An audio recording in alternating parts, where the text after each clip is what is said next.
ግልጽ ግብነት ከተቀመጠ የሚቀጥለው ስቴፕ ምንድነው? በቀጥታ ወደ ተግባር ውስጥ መግባት።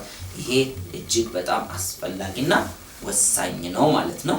ይሄንን አድርጉበት።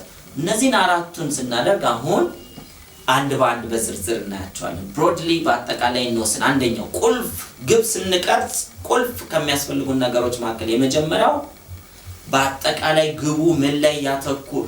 እንዴት ነው የሚመለሰው? የትኛው ነው ትክክል የሚባለው? እንደ ሰው ይለያያል።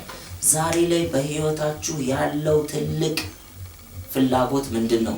በህይወታችሁ ያለው ትልቅ ፈተና ወይም ችግር ምንድነው? ተግዳሮት ምንድነው? ልትፈቱት የምትፈልጉት ፍላጎትም ከሆነ ልታሳኩት የምትፈልጉት በጣም አሁን ላይ በሰፊው ውስጣችሁን የተቆጣጠረ ነገር ምንድነው? እሱን አስቀድሙ። ይሄንንም የሚል ሰው ሁሉ አማራሽን ገበያ ታውጧት ይባላል አይደል? ሁሉም ጋር ያምረናል፣ አንዱንም ሳናደርግ እንቀራለን። ስለዚህ ፕራዮሪቲ እናስቀድም፣ እንስጠው። ቅድሚያ መስጠት ያለብኝ አንደኛ ይሄ ነው፣ ሁለተኛ ይሄ ነው፣ ሶስተኛ ይሄ ነው። የመጀመሪያውን ንቅረጽ፣ እሱ ላይ እንስራ፣ ከዛ የሚቀጥለው ላይ እንሄዳለን፣ እሱ ላይ እንሰራለን፣ ስናሳካ የሚቀጥለው ላይ እንሄዳለን። ተራ በተራ ህይወትን ጥያቄና መልስ ሆናለች ማለት ነው። እያሸነፉ እያለፉ እየተጫወቱ እያለፉ መሄድ ይሆናል ማለት ነው። ይሄ እንግዲህ የመጀመሪያው። ሁለተኛው መጠየቅና የጠየቅነውን ጥያቄ ደግሞ ያንዳንዱን ሪፋይን ማድረግ ቅድም ባሳየኋችሁ ወርክ ቡክ መሰረት ኦንላይን ላይም ባለው ፕሪንትድም በሆነ ወርክ ቡክ መሰረት እያንዳንዷን ግብ በግልጽ የአጭር ጊዜ መካከለኛ ጊዜ እና የረጅም ጊዜ ግብ በሄደር ላይን ወይም ደግሞ በኮለም ላይን ርዕሶቹ መሰረት ጥያቄዎቹን መልስ መስጠት ነው። ጥያቄዎቹ እነማን ናቸው እናያቸዋለን። የመጀመሪያው ምንድነው በግልጽ የምትፈልገው ነገር? ገንዘብ፣ ጤና፣ ዕውቀት፣ ትዳር ወዘተፈ፣ ቤት፣ መኪና፣ የተለያየ በፋይናንሻል የሆነ ፋይናንሻል ያልሆኑም የተለያዩ ጥያቄዎች ይኖርናል። ለዚህ እነዚህ ነገሮች አንደኛ ስንጽፈው እንትን ፈልጋለሁ አይባልም። አንደኛ በቀና ቃል መጻፍ አለበት፣ በአሁን ጊዜ መጻፍ አለበት። በኔጌቲቭ ቃላት ወይንም ደግሞ አፍራሽ ቃላት መኖር የለባቸውም። ፉክክር ወይም ውድድር ያላቸው ቃላት መኖር የለባቸውም። ምን ማለት ነው? በቀና ቃል ስንል ለምሳሌ አንድ ሰው የሚፈልገው ቤት ነው እንበል፣ ምሳሌ ነው፣ ቤት ነው እንበል። ስለዚህ ቤት እፈልጋለሁ፣ ቪላ ቤት እፈልጋለሁ ወይም 3 መኝታ ክፍል ያለው ቤት እፈልጋለሁ ሳይሆን በቀና ቃል መጻፍ አለበት። ፍላጎት ብሎ ሳይሆን የሚጽፈው አሁን እንደሆነ በአሁን ጊዜ መጻፍ አለበት። ለምሳሌ አሁን ይሄንን ሲዲ ቀረጻ የምናደርገው 2019 መጨረሻ ዲሴምበር ላይ ነው በፈረንጆች አቆጣጠር፣ ወይም 2012 ነው ባበሻ። አንድ ሰው ዛሬ ላይ ይሄንን ሲጽፍ 2015 ዓመተ ምህረት ነው። በቪላ ቤቴ ውስጥ ባለ 3 መኝታ ክፍል ባለው ግቢው ስፋቱ 200 ካሬ በሆነ እየኖርኩ ስለሆነ እጅግ በጣም ደስተኛ ነኝ፣ አመሰግናለሁ። ልባሩ ጊዜውን አሁን ላይ ያመጣውና ጊዜው አሁን እንደደረሰ ያደርገውና ስለሆነ ስለተደረገ ስላለቀ አመሰግናለሁ አይነት ነው የሚለው ማለት ነው። በሁሉም ሃይማኖት ብናይ እንደተቀበለ አምኖ በጸሎት የሚጠይቅ ሁሉ ይደረግለታል ነው፣ ያገኛል፣ ይቀበላል። እንደተቀበለ ነው እንጂ ይደረግልኛል፣ ይሆንልኛል፣ ይሰጠኛል ስለነገ አይደለም። ወደ አሁን አምጥተነው አሁን እንደሆነ ትክክለኛ ማንቋቋት እሱ ስለሆነ ነው። አሁን እንደሆነ የሚያስብ አመነ ይባላል። ነገ ይሆንልኛል የሚል ተስፋ አደረገ ይባላል። እመኑ ነው እንጂ የተባልነው ተስፋ አድርጉ ብቻ አይደለም። ተስፋ አድርጉ ተብሏል። በእርግጥ ግን ላመነ ነው ሁሉ ይደረግለታል የተባለው። ስለዚህ ማመን የምትለውን ቃል ማወቅ ያስፈልገናል። በእርግጥ በሌላ ፓኬጅ ላይ ስለ እምነት እንዴት ማመን እንዳለብን ስልጠና ወደፊት ተወስዳላችሁ። አሁን ለጊዜው ግን ግብን በአግባቡ ማስቀመጥ ስለሆነ ይሄንን በእንደዚህ አይነት ተጽፉታላችሁ ማለት ነው። ዕውቀት ነው የምትፈልጉት። ምናልባት ተማሪዎች ካላችሁ አንድ ምሳሌ ለመስጠት አሁን ላይ እየተማረ ያለ ሰው ከ3 አመት በኋላ ግራጁዌት የሚያደርግ አሁን 2012 ነው 13 14 15 ላይ ግራጁዌት ያደርጋል። አሁን 2015 ዓመተ ምህረት ነው። ምናልባት ማምጣት የሚፈልገው 3.75 GPA በማምጣት ስለተመረኩ እጅግ በጣም ደስተኛ ነኝ። ግልጽ ነው እንደሆነ እንደተደረገ አርገን ጊዜውን ወደዚህ አምጥተን አልፏል ብለን ነው የምንጽፈው። ይሄ ኒውሮፓዝ የተባለችውን ነገር ለመገንባት አስፈላጊ ጥሬ ዕቃ ነው። ዛሬ ቢዋጥላችሁም ጻፉት ባይዋጥላችሁም ጻፉት ትክክለኛ የሚሆነውን ነገር ነው ማድረግ ያለብን። እኔ እንኳን አልመሰለኝም ማለት የለብንም ምክንያቱም NLP በጣም ሰፊ ስልጠና ነው ራሱን የቻለ እዚያ ውስጥ አሁን መግባት ስለማንችል ነው። ስለዚህ በእንደዚህ አይነት እንጽፋለን። ሌሎችም ግቦች ካሏችሁ በዚህ አይነት ይጻፋል ማለት ነው። ሁለተኛው የት ነው ያለው? አሁን ከግቡ አኳያ የቱ ጋር ነው? ዛሬ በእናቴ ቤት ነው የምኖረው። ግቤ ምን ማድረግ ነው? ቤት መገንባት ነው። ከዛ አኳያ የቱ ጋር ነው ያለው? ዛሬ መመረቅ ነው ፍላጎቴ። ስመረቅ 3.75 አምጥቼ ነው። ከግቤ አኳያ ዛሬ የቱ ጋር ነው ያለሁት? ግልጽ ነው። ኦኬ በአሁኑ 3.0 ነው ያመጣሁት እስካሁን ያለኝ ኩሙሌቲቭ። ስለዚህ የቱ ጋር ከግቡ አኳያ የቱ ጋር ነኝ? ለምን ሰው መነሻውን ማወቅ አለበት መድረሻው ጋር ለመድረስ። ይሄ እጅግ በጣም ወሳኝ ነው። ዛሬ አንድ ሰው ካርታ አምጥቶ ቢሰጣችሁና እስቲ ወደ አንድ ቦታ አሳይቷችሁ እንበልና ሞስኮን ከተማ አሳይቷችሁ እስቲ ወደ ሞስኮ ከተማ እንዴት ነው የምትሄደው አቅጣጫውን አሳየኝ ቢላችሁ ከየት ነው መነሻው? የቱ ጋር ሆነ ነው? እዛው ሞስኮ ውስጥ ሆንኩ እኮ የትም አትሄድም፣ ካርታውም አያስፈልግም። የት ነህ ዛሬ? ስለዚህ መነሻችን ያስፈልጋል ለመድረሻችን ለማወቅ። ካርታ እንኳን ማፕ እንኳን የሚያገለግለን መነሻችንን የምናውቅ ከሆነ የት እንዳለው አላውቅም የሚል ሰው አንዳንድ ጊዜ አቅጣጫ ሰጣችሁ ታውቃላችሁ ለሰው በስልክ ለቅሶ ቤት ለመሄድ ወደ ሆነ ሰርግ ቦታ ለመሄድ የታመመ ሰው ለመጠየቅ ከዛ ደውሉና ያጣሉ። የቱ ጋር ናችሁ ነው የሚባለው መጀመሪያ። ወደ ግራ ሄድ ወደ ቀኝ አይባል። የቱ ጋር ናችሁ? እኛ ያለነው እንትኑ ጋር ነው። ኦኬ እንትኑ ይታያል? አዎ። በስተግራ እንትኑ ይታያል? አዎ። በል እንግዲህ እሱ ጋር ከሆንክ ወደ ቀኝ ታጠፍ፣ ቀጥሎ ወደ ግራ እያልን መምራት እንችላለን። ሰውን ለመምራት ራስን ለመምራት የት እንዳለን ማወቅ አስፈላጊ ነው አንደኛው። ሁለተኛው ወዴት እንደምንሄድ ምክንያት መራ የሚባለው እኮ መድረሻ ሲኖር ነው። ስለዚህ ወዴት እንደምንሄድም ማወቅ አለብን። ሶስተኛው ነጥብ ሲሳካ ግቡ። ይሄ እጅግ በጣም ወሳኝ ነው። ግቡ ሲሳካ ምንድነው የምታየው? ምናልባት አሁንም ሁለቱም ምሳሌዎች የምሰጣችሁ በሌላውም በፈለጋችሁት ነገር ልትሰሩ ትችላላችሁ። ቤቱን ስታሳካ ምንድነው የምታየው? ሳሎኑ እንዲሆነው ይታየኛል፣ መኝታ ቤቱ እንዲሆነው ይታየኛል፣ ቤተሰቤ እንዲህ ሲል ይታየኛል ወዘተርፈ። ምንድነው የምትሰማው? ሰዎች ምን ሲሉ ትሰማለህ? ከጓደኞች ከቤተሰብ ወዘተርፈ ምን አይነት ድምጽ ይሰማል? 3.75 አምጥተህ በኩሙሌቲቭ GPA ብትመረቅ ምንድነው የሚሰማህ ስሜት? ሰዎች ምን ሲሉ ይሰማል? በፊሊንግም ሰዎች ምን ይላሉ? ሌላው ምን ይታያል? አንዳንድ ሰው ግራጁዌሽኑን የሚያይሰዋል ለመድረክ ላይ ወጥቼ ዋንጫዬን ተቀብዬ ወዘተርፈ የሚል ሰው ይኖራል። ስለዚህ አንተስ በዛ ጊዜ ለራስህ ምን ትለዋለህ? አሁን ተሳካ ደረስክ ምን ትለዋለህ? የምትለውን አሁን ጻፉ። ያኔ እንዲህ ላለው ሳይሆን አሁን ደርሻለሁ ስለዚህ እንዲህ እለዋለሁ ለራሴ። ብራቮ አንበሳ ለዋለሁ ነው የምትለው ወይንስ አመሰግናለሁ ተመስገን ይሄን ጉልበት አግኝቼ ስለሰራውና በዚህ ቤቱ ስለኖርኩ ወዘተርፈ ምን ትለዋለህ? ከዛ ምንድነው የምታሸተው? ምንድነው የምትቀምሰው? በሁሉም የስሜት ህዋሶቻችን እናስቀምጥ። አንዳንድ ሰው ምን ይላል? ቤቴ ገብቼ ይታየኛል አዲስ ቀለም ተቀብቶ የቀለሙ ሽታ ይልሰዋል። አንዳንድ ሰው ደግሞ ቤቴ ውስጥ ስኖር ሁሉ ጊዜ ጥሩ የሆነ መዓዛ አለው። አይዶን ነው የምትወዱትን ነገር።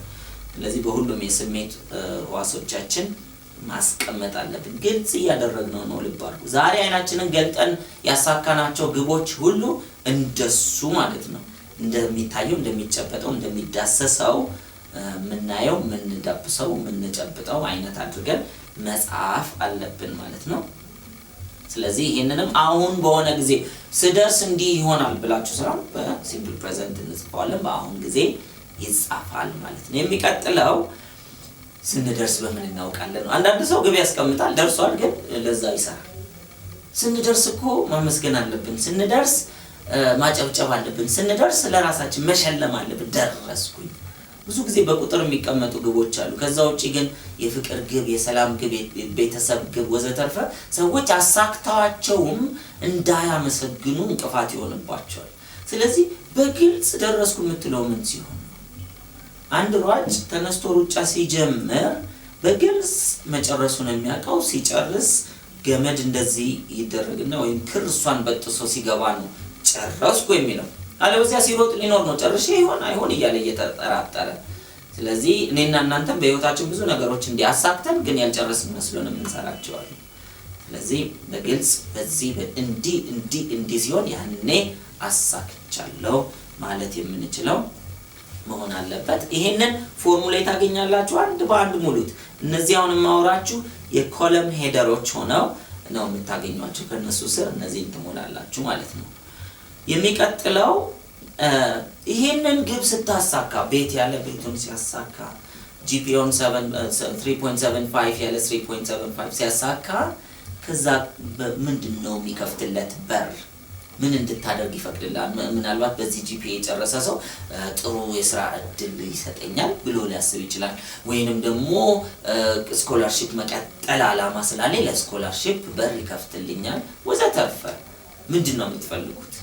ያ የምትፈልጉት ግብ ሲሳካ ምን ሌላ ተጨማሪ በር ይከፍታል? አንዳንድ ግቦች በር ይዘጋሉ። ብዙ ጊዜ ሰዎች ግብ ሲያወጡ ያለው ለምሳሌ አንድ የድራፍት በርሜል እኮ አንተ በቀን አምጥተህ ብትሸጥ ይሄን ያክል ትሸጣለህ፣ ስለዚህ ይሄን ያክል ታተርፋለህ ማለት ነው ብለው ሂሳብ የሚሰሩ ልጆች አሉ። ስለዚህ 10 ብትሸጥ ይሄን ያክል ይላሉ። ከዛ ግን እሱን ካሳካ በኋላ በህይወት ማትፈልጋቸው ሌሎች ነገሮች ሊመጡ ይችላሉ።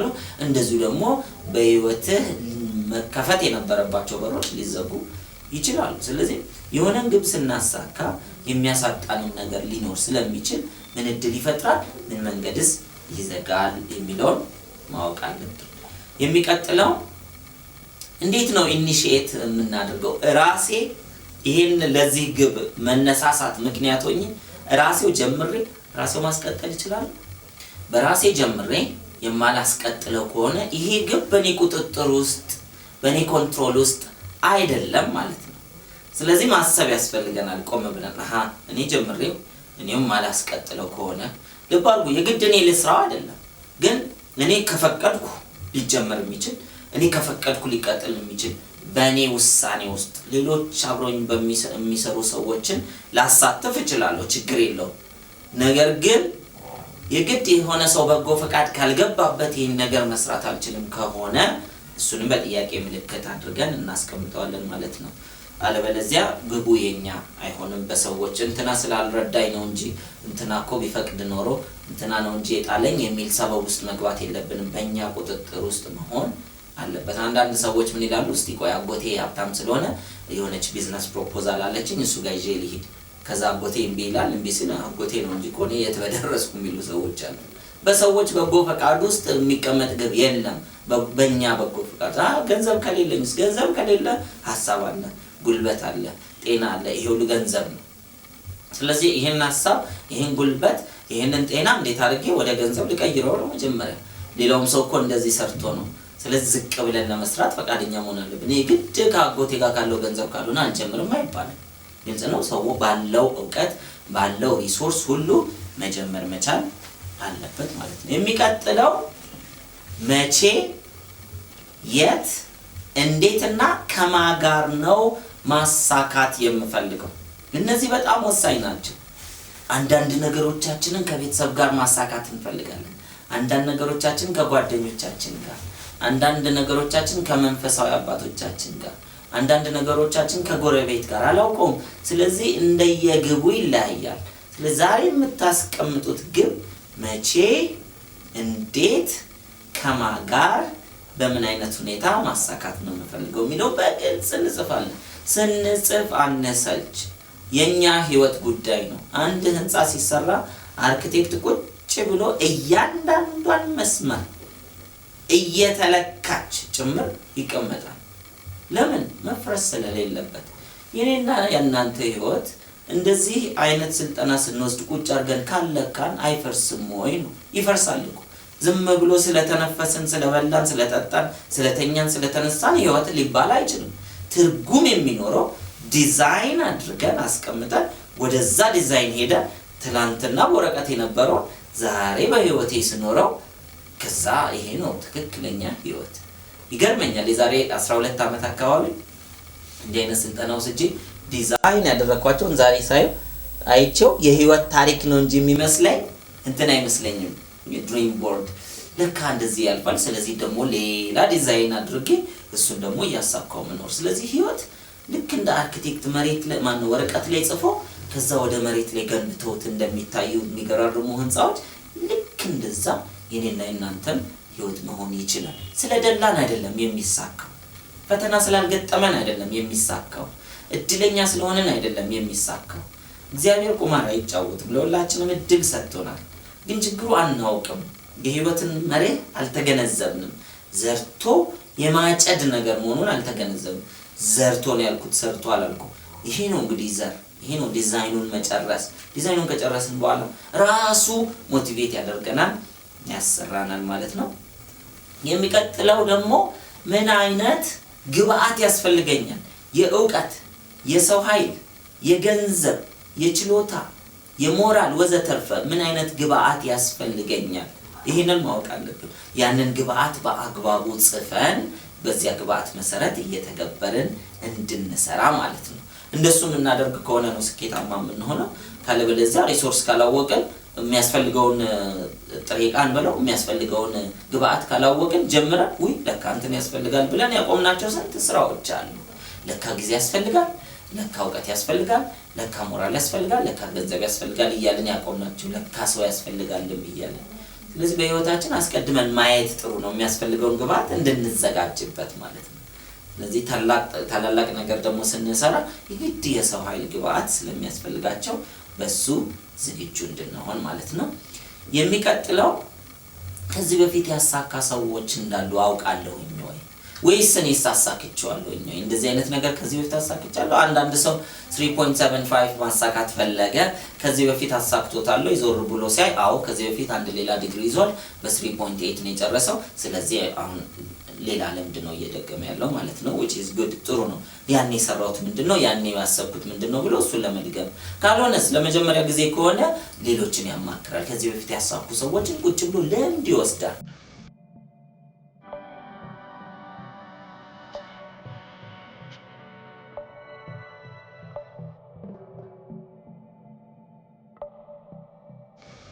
ጊዜ ሜንተር ያስፈልገናል። ሜንተር ማለት እኛ ብቁ ስላልሆነን ሳይሆን እኛ እየሞከርን እየተነሳን እየወደቀን እየተነሳን ከመሞከርና በጊዜ በገንዘብ በጉልበት ላይ ከመጫወት ከዚህ በፊት እንደዛ ያሳኩ ሰዎችን ማማከር። አንደኛው በአካል የምናገኝ ከሆነ በአካል ማማከር ነው። ሁለተኛው ካልቻለን በምን እናማክራለን?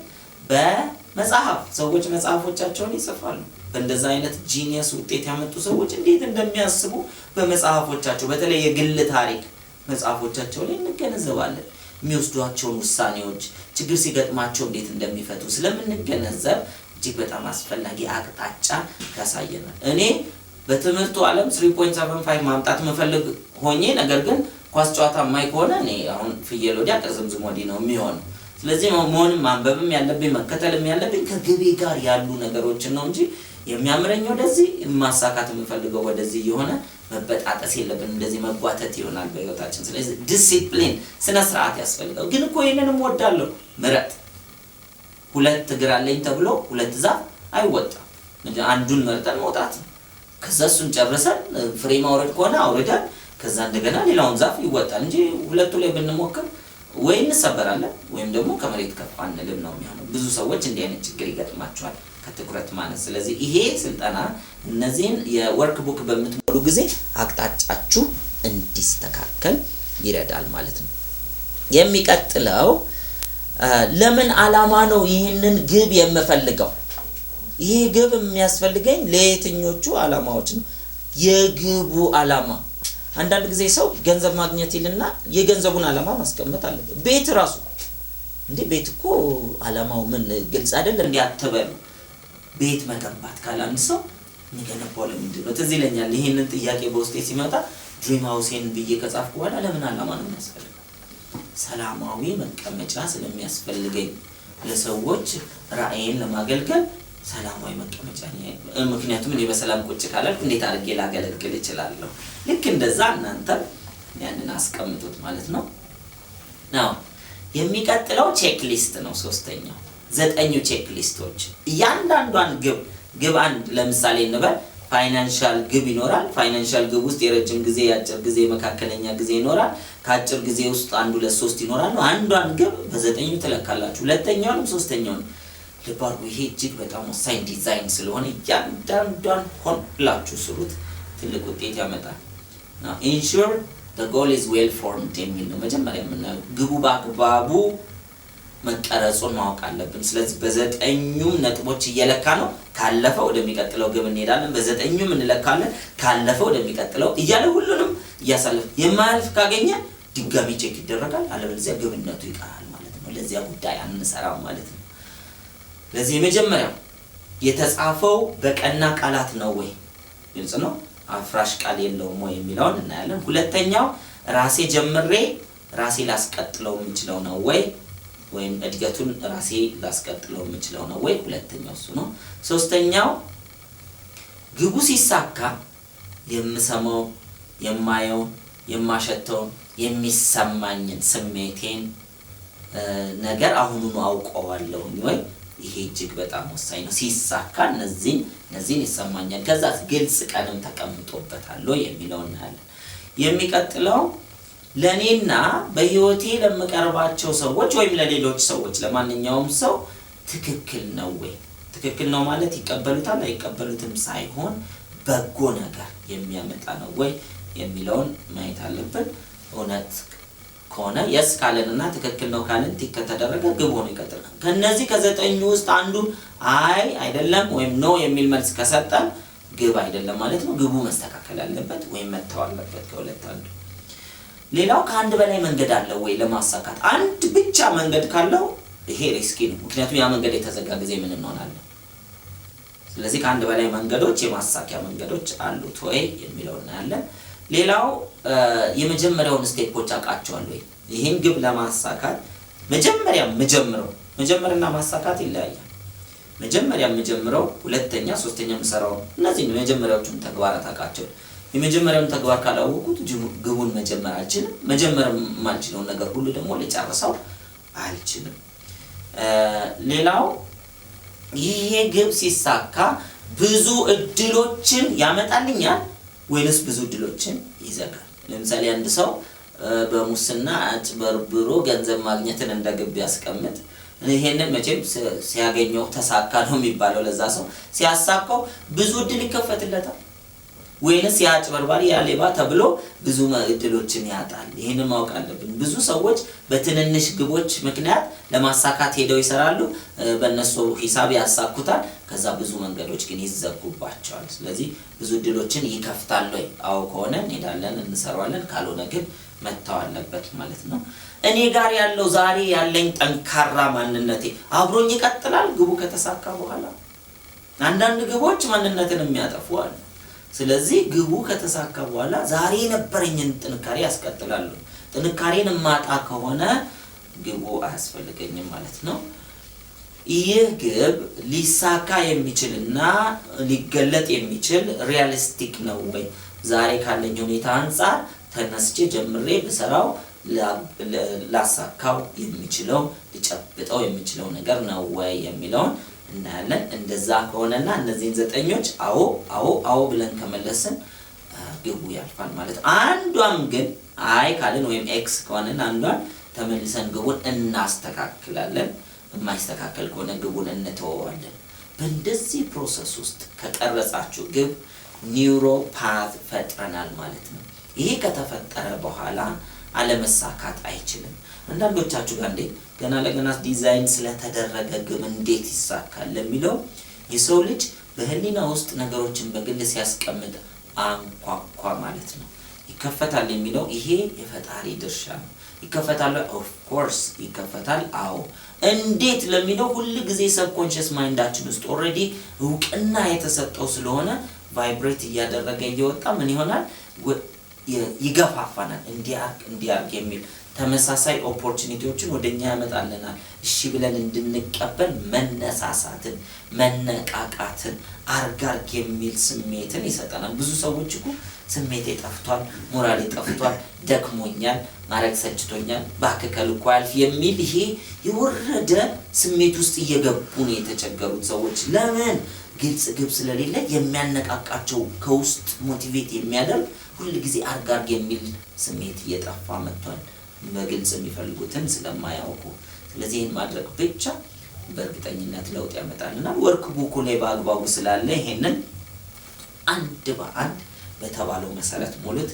በእርግጠኝነት ይሄን ስልጠና እየወሰዳችሁ ያላችሁ ሰዎች አንዳንዶቻችሁ በ6 ወር አንዳንዶቻችሁ በ1 አመት የሚገርም በህይወታችሁ ላይ ትራንስፎርም አድርጋችሁ በአልፋ በድርጅታችንም ቴስቲሞኒ ተሰጡናላችሁ። በተለያዩ ሶሻል ሚዲያ ላይ ለተለያዩ ሰዎችም እየተናገራችሁ እነሱን መተው ሰልጥነው ይሄንን ወስደው የብዙ ሰዎችን ህይወት አንድ ከራስ እንጀምራለን። ለሁለት ለሶስት ሰው መቀየር ምክንያት እንሆናለን። እነሱ ለሌላ ለሁለት ለሶስት ሰው መቀየር ምክንያት ይሆናሉ። እየተባዛን ራሳችንን አካባቢያችንን ሀገራችንን ለውጠን ምቹ የሆነ ኢንቫይሮንመንት ውስጥ መኖር እንችላለን። ሀገር ከራስ ይጀምራል። ሰፈር ከራስ ይጀምራል። እንደዚሁም ቤተሰብ ከራስ ይጀምራል። ስለዚህ ራስ ላይ ስንሰራ ሁሉ ላይ እየሰራን እንደሆነ ልብ እንድንል እፈልጋለሁ። አራተኛው ተግባር ውስጥ ግባ። ይሄን ከጨረሳችሁ በኋላ 1 ቀን ይፍጅ 2 ቀን ይፍጅ 3 ቀን ይፍጅ ጨረሳችሁ ሳትዘናጉ ጨርሱት። አንዳንድ ጊዜ እንደውም አኑዋል ረፍት ወስዳችሁ ሊሆን ይችላል። ስራ አቁማችሁ ስልክ አጥፍታችሁ ቁጭ ብላችሁ ከጧት እስከ ማታ ይሄን ስሩት። ዲዛይኒንግ ነው። ከዛ ወዲያ እኮ ወጥተን የምናቀውን ህይወት ልንገነባ ነው። ዝም ብሎ የሚነፍሰውን ሳይሆን የሚዋዥቀውን ሳይሆን አቅጣጫ ያለው ትኩረት ያለው ፍላጎታችን ጋር ብቻ የሚሄድ ሲሳካ የምናውቀው ዲዛይን አድርገን ወደዚህ እየሄድኩ ነው የምንለው በእርግጠኝነት የምናወራለት ነገር ሊኖረን ነው ማለት ነው። ስለዚህ አራተኛው ተግባር ነው። ቴክ አክሽን። የመጀመሪያው ተግባር ምንድነው በሉና ምንም ትንሽ ትሁን ተግባሩ እኮ ምናልባት ቤት መስራት ያለ ሰው ምን ሊሆን ይችላል መሰላችሁ? ዛሬ ቤት ለመስራት ምናልባት ሴቭ ማድረግ መጀመር ከሆነ ዛሬ ካለው ገቢ ላይ 50 ብር ከሆነ የሚችለው 50 ብር ሴቭ ሲያደርግ ባንክ ሄዶ ዛሬ በቃ አሁን ልጀምር የመጀመሪያውን ተግባር እሱ ከሆነ ይጽፋል። ተነስቶ በቀጥታ ወደዛ ሲገባ እና ባንክ ገብቶ ሴቭ ሲያደርግ 100 ብር 50 ብር ቤት እየሰራ ነው። አለቀ። ምንም ትንሽ ትሁን በደንብ አዳምጡኝ። ምንም ትንሽ ትሁን ጀምሯት። ትንሽ የሚባል ነገር የለም። ብዙ ሰው ትልቅ ነገር እሰራለሁ እያለ ነው ትንንሾቹ ላይ እየተዘናጋ በህይወቱ ስኬታማ ሳይሆን የሚቀረው። ስለዚህ ቀስ በቀስ አንድ በአንድ እቺ ነገር አንድ እየጨመርኩ ብሄድ ከጥቂት ደቂቃ በኋላ በእርግጠኝነት ይሄንን ቤት አልፎ ወደ ላይ ይወጣል። ገና አንድ እንትን ያክል ብቻ ነው የሚሄደው። ስለዚህ በየሰከንዱ በየደቂቃው በየቀኑ በየሰዓቱ አንዳንድ ነገር እየሰራን ብንሄድ እሱ ተደማምሮ ትልቅ ውጤት በአመቱ መጨረሻ ያመጣል ማለት ነው። ልብ ብላችሁ አይታችሁ እንደሆነ አንደኛና ሁለተኛ አሁን በቅርብ የነበረውን ግሬት ረን ካያችሁ አንደኛና ሁለተኛ ለመለየት አስቸግሮ በማይክሮ ሰከንድ በአይን ሳይቻል ቀርቶ በማይክሮ ሰከንድ ነው የተለዩት። ይሄ እንግዲህ ያችን ማይክሮ ሰከንድ ጨምሮ ለአንደኛውና ለሁለተኛው የሚከፈለው ኦልሞስት እኩል ስለገቡ የአንድ ብር ልዩነት አይባልም። አንደኛው 100,000 ከሆነ ሁለተኛው 50,000 ይሆናል። ማይክሮ ሰከንድ 50,000 ይሆናል ማለት ነው። የተለያዩ ዓለም ላይ ያሉ ውድድሮች እንደዚህ ናቸው። ዛሬ እኔና እናንተ በአልፋ ውስጥ እንደዚህ በምንወስደው ስልጠና ደስ የሚለው ከማንም ጋር አንፎካከርም። ፉክክራችን ከትላንትናው ማንነታችን ጋር ብቻ ነው።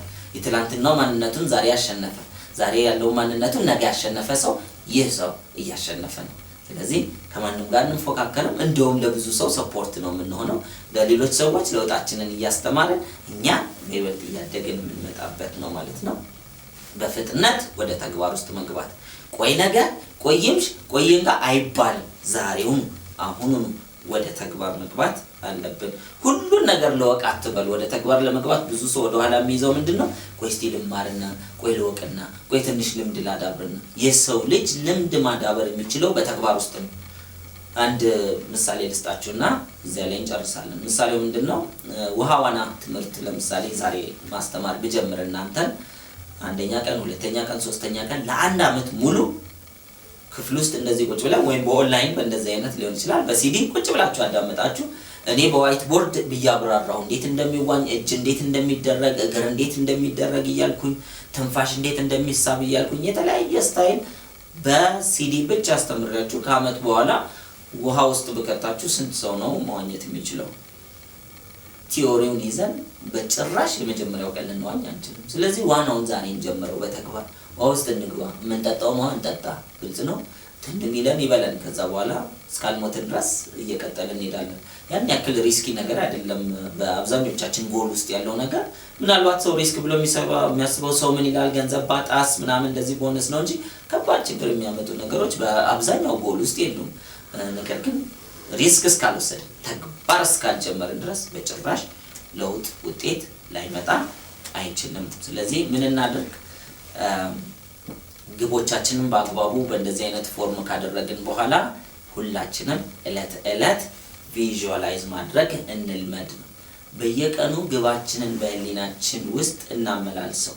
ቦታና ጊዜ መድቡና ቤት ውስጥ በተለይ ማታ ከመተኛታችሁ በፊት መኝታ ቤት አልጋ ላይ ቁጭ ብለን በእንደዚህ አይነት ቁጭ ብለን ሊሆን ይችላል አይናችንን ጨፍነን ቪዥዋላይዝ አድርጉት ያን ግባችሁን። ቅድም ወደ ሰጣችሁ ምሳሌ ልምጣ። ለምሳሌ 3.75 አምጥቶ መመረቅ የፈለገው ልጅ ምን ያደርጋል?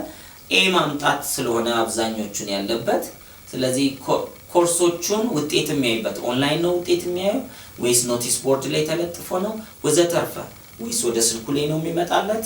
አይ ዶንት ኖ፣ እንደየትምህርት ቤቱ አይነት ይለያያል። ስለዚህ ኖቲስ ቦርድ ላይ ከሆነ የሚያየው ኖቲስ ቦርዱን በህሊናው ያመጣል፣ ቆሞ ከሌሎች ሰዎች ከተማሪዎች ጋር እየተጋፋ ሲያይ ሊሆን ይችላል። ኦንላይንም ከሆነ ኦንላይን ላይ ሲገልጣል ኮኔክሽን ውስጥ ሲገባ ከዛ ዌብሳይቱን ፔጅ ሲያመጣ የውጤቱን ክሊክ የሚያደርገውን ሊንክ ክሊክ ሲያደርግ ከዛ በኋላ ውጤቱ ሲጻፍለት ኤም ከሆነ ኤ ፕላስ ከሆነ ሲጻፍ ቪዥዋላይዝ ያደርጋል። አሁን ይሄን ስታዩት ተራ ነገር ይመስላል። ይሄን በየቀኑ ቪዥዋላይዝ ስናደርግ ማይንድ በቪዥዋላይዜሽን እና በማኒፌስቴሽን ወይም በሪያሊቲ እና በሜንታል ፒክቸር መካከል ያለው ልዩነት አያውቅም። ይሄ ብዙ ጥናቶች ተሰርተዋል። ቦዲያችን ላይ ጭምር ቪዥዋላይዝ የምናደርገው ነገር ውጤት ያመጣል፣ ለውጥ ያመጣል።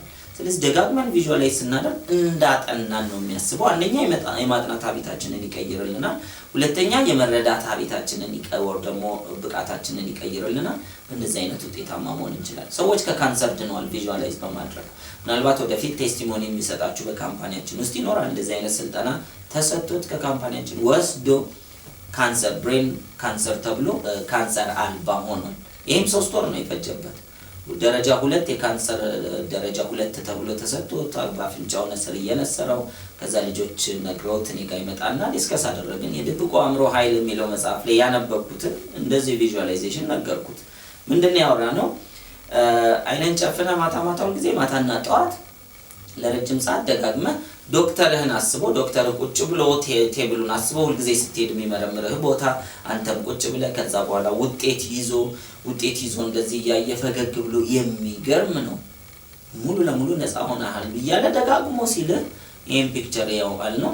ከዛ ይሄን መስራት ጀመረ ጠዋት ማታ ከአንድ ወር በኋላ የሚነስረው ሙሉ ለሙሉ ቆመ። ከዛ በኋላ ከ2 ወር 3 ወር በኋላ ድጋሚ ሄዶ ተመርምሮ ሐኪሙ ከውጤት ከ3 ቀን በኋላ ምን ይለዋል? ድጋሚ መመርመር አለብህ ይለዋል። ምክንያቱም ዶክተሩ አላመነም፣ ውጤቱን ስህተት የተሰራ ነው የመሰለው። ድጋሚ እንደዚሁ እንትን ይባላል። ከዛ ይመረመራል። ከዛ የውጤቱ ቀን በስልክ ደወለልኛል። እንግዲህ ኖርማሊ ዶክተር አይደውልም። ደውሎለት ና መልካም ዜና ምነግርሃለ ይለዋል። ከዛ ሲነግረን እየዘለልኩ እንደያዛል ልጅ እየዘለልኩ ልጁ 20 ምናምን ዓመት ነው ወጣት ነው ገና። ከዛ በዚህ አይነት ይሄዳል ዶክተሩ ጋር ምሳ ጋብዤ ነው ምነግርህ ብሎት ከዛ ምንድነው ያደረከው ንገረኝ፣ ምክንያቱም ከዚህ ደረጃ ላይ ሰዎች ሲሻላቸው አይቼ አላውቅም። ከዛ ይሄን ይነግረዋል ቪዥዋላይዜሽን ስቴፖችና ፕሮሰሶችን። ይሄው የሚገርም ነው ብሎ ውጤቱን ያሳየው። ሙሉ ለሙሉ ነፃ ዛሬ ድረስ እየኖረ ነው ይሄ ልጅ። ስለዚህ ይሄን ምላችሁ ከፈጣሪ በታች የተሰጠን ብዙ ጸጋ አለ፣ ብዙ ኃይል አለ። ችግሩ ኃይላችንን አናውቀው። ዛሬ ብዙ ኢትዮጵያውያን ዶክተር ውጤት ሲነግራቸው የሚሞቱ አሉ። ይነግራቸዋል በሰላም ወክ አድርገው ሄደው ሲመለሱ ኮማ ውስጥ የሚገቡ ሰዎች አሉ። ለምንድነው? ሰው አምኖ ይድናል፣ አምኖ ይሞታል። ማለት ነው። አሁንም ፈጣሪ ከሰጠን ጸጋ በታች ባለው ነገር ውስጥ ሁሉ ብዙ ምድርን እንድንገዛ ኃይል ተሰጥቶናል። ስለዚህ ጤናችንም ላይ ገቢያችንም ላይ ማህበራዊ ህይወታችንም ላይ ፍቅራችንም ላይ ውጤት ማምጣት እንችላለን። how about you want it? የምትፈልጉትን ነገር ምን ያክል በጠንካራ ሁኔታ ነው የምትፈልጉት? እስከፈለጋችሁ ድረስ ይሄን አፕላይ ማድረግ ይቻላል። በየቀኑ ይሄን አድርጉ። እንደተሳካ ሆኖ እንደተፈጸመ ሆኖ ፈገግ ብላችሁ አመስግኑ። በየቀኑ አድርጉት። የብዙ ሰው ችግሩ 2 ቀን ይሰራና በሶስተኛው በቃ ብሎ ይጠብቃል። እንደማለት ነው። አንድ ገበሬ ዛሬ ስንዴ ዘርቶ ከዛ በኋላ 2 ቀን ኮትኩቶ ዞር ቢል ከ6 ወር በኋላ እኔ ሄዶ ምርት የሚያገኝ አይመስለኝም በጭራሽ። ምክንያቱም ስለማያበቅል አይደለም፣ ያበቅላል፣ መከላከል አለብን፣ መኮትኮት አለብን ወዘተርፈ። ስለዚህ እኔና እናንተም ግባችንን መከላከል አለብን። ከሌሎች አጌንስት አወር ግብ ከሆኑ ሐሳቦች መከላከል አለብን። ግባችንን የሚኮተኩቱ ነገሮች ደግሞ መመገብ አለብን። ይሄ ቪዥዋላይዜሽን ማለት ይሄን መስራት ማለት ነው። ዛሬ ጀምሩት፣ ለ3 ወር ስሩት፣ ውጤቱን ብዙዎቻችሁ ታዩታላችሁ። አንድ ቀን ብታልፉ ብትፎርሹ ወይም ደግሞ ትዝ ባይላችሁ ወይኔ ያልሰራውን ብላችሁ ተስፋ አትቁረጡ። ስታስታውሱት ቀጥሉት።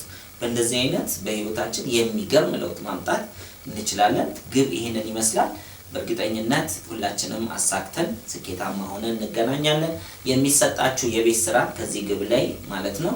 ግቦቻችሁን ቅረጹ፣ ወርክ ቡኮቹን እያንዳንዱን ሙሉት። ይሄንን ደግሞ ወደ ካላንደር ቀይሩት። በመጪው 3 ወር ምን ምን እንደምትሰሩ ካላንደሮቻችሁ ላይ ሙሉት። ሰኔ 1 ይሄን እሰራለሁ፣ መስከረም 3 እናደርጋለሁ፣ ሰኔ 30 እናደርጋለሁ፣ ጥቅምት 2 እናደርጋለሁ እያላችሁ በ3 ወር ጊዜ ውስጥ ግቡን ወደ ካላንደር ቀይሩትና በዛ ዲሲፕሊን ውስጥ ኑሩ። ይሄ ወሳኝ ነው። ስለዚህ ግቦቻችሁን ፕሪንት አድርጉትና ጠርዛችሁ ደግሞ ያዙ። ሁሉ ጊዜ አጠገባችሁ ይሁን። በቢሮአችሁ ከሆነ ሰፊው ሰዓት በቢሮአችሁ፣ በቤታችሁ ከሆነ ሰፊው ሰዓት፣ ባላችሁበት ቦታ ሁሉ ጊዜ አብሯችሁ ይኑር እስኪሳካ ድረስ። በቃ ሲስተም ማኑዋላችሁ ነው። ይሄ ለማሳካት የምትሰሩበት ማንነታችሁ ነው። ሁሉ ጊዜ ሪፈር መደረግ አለበት። አንድ ሰው ህንጻ ሲገነባ ከዲዛይኑ ጋር ሁሉ ጊዜ ቼክ ይደረጋል። እዚህ ጋር እንዴት ነው እስቲ እየተባለ ወረቀቱ እየታየ ነው የሚሰራው። ስለዚህ ወረቀቱን ለብቻ የምንሰራው ለብቻ መሆን የለበትም። እኔና እናንተ በየቀኑ ወረቀቱ ላይ ያያየን እስቲ ዛሬ ምንድነው መስራት ያለብኝ፣ የትኛውን የቱ ጋር ማድረስ አለብኝ እያልን በዚያ መሰረት ከሰራን እጅግ በጣም የሚገርም ውጤት እናገኛለን። ስላዳመጣችሁን እጅግ በጣም አመሰግናለሁ። እነዚህን ሰርታችሁ የሚቀጥሉትንም ስልጠናዎች ወስዳችሁ ከስኬት ማማ ላይ እንገናኛለን። መልካም የስኬት ጊዜ። አመሰግናለሁ።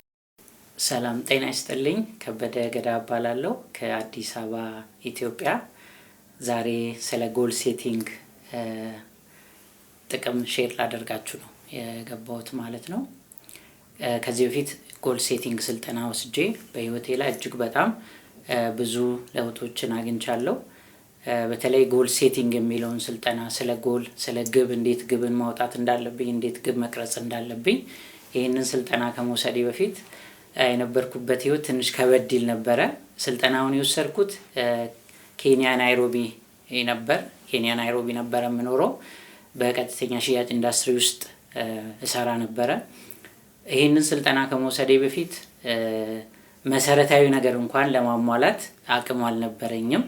የቤት ኪራይ ለመክፈል፣ ምግብ ለመብላት በብዙ ጥያቄ ውስጥ ነበረ የነበርኩበት ህይወት ማለት ነውና በመጨረሻ ከበድ በሚል ሁኔታ ውስጥ ነው ጎል ሴቲንግ የሚለውን ስልጠና ያገኘሁት።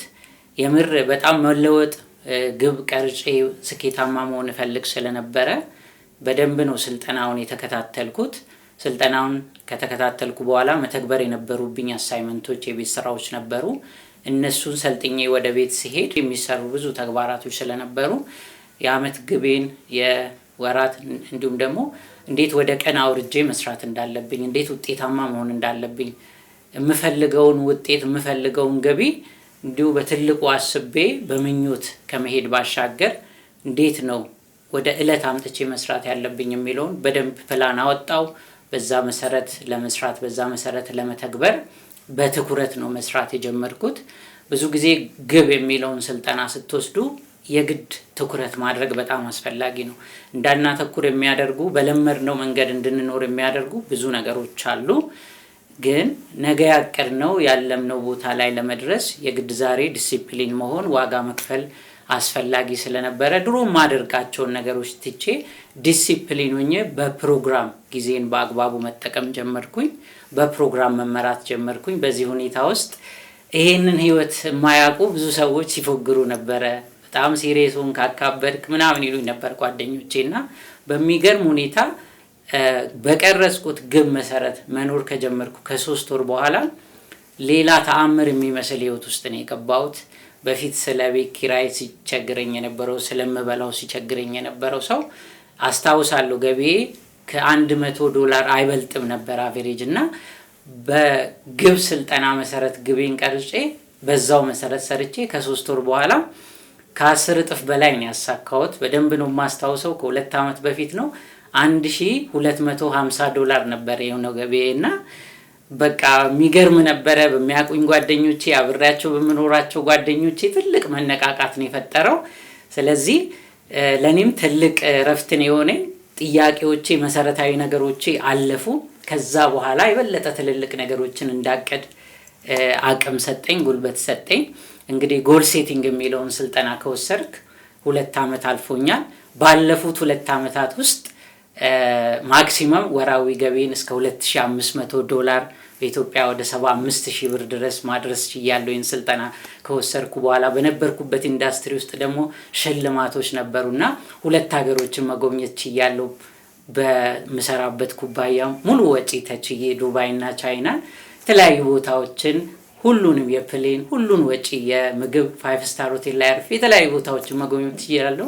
በሽልማት መልክ ደግሞ ወደ $10,000 በካሽ መሸለም ችያለሁና እጅግ በጣም ነው ህይወቴን የቀየረው። በጣም ግራ በገባኝ እንዴት ነው መሆነው እንዴት ነው ህይወት እንዲመቀጥለው የሚል ጥያቄ ውስጥ ነው የነበርኩትና ከዛ አልፎ እንግዲህ ባለፉት 2 ዓመታት የወሰድኩትን ስልጠና አፕላይ አድርጌ የኔን ህይወት ብቻ ሳይሆን የእውነት ለመናገር የብዙ ሺህ ሰዎችን በማሰልጠን ግብ ቀርጸው ህይወታቸውን እንዲመሩ ብዙ ስልጠናዎችን በተለያዩ ሀገሮች ላይ ኢትዮጵያን ጨምሮ ሌሎች ሀገሮች ላይ ማሰልጠን ችያለሁ።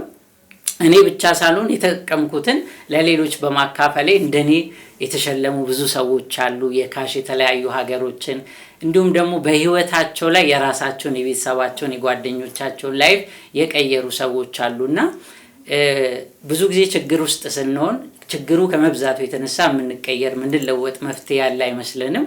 ነገር ግን በደንብ በተዘጋጀ ሰው ሲርበው ለመብላት የሚጓጓውን ያክል ስኬትን ተርቦ የሚፈልገውን ነገር በግልጽ አውቆ ያንን ለማሳካት ቆርጦ ከተነሳ የሚፈልገውን ነገር ማሳካት ግቡን ከግብ ማድረስ እንደሚችል አምናለሁ። ስላዳመጣችሁኝ አመሰግናለሁ።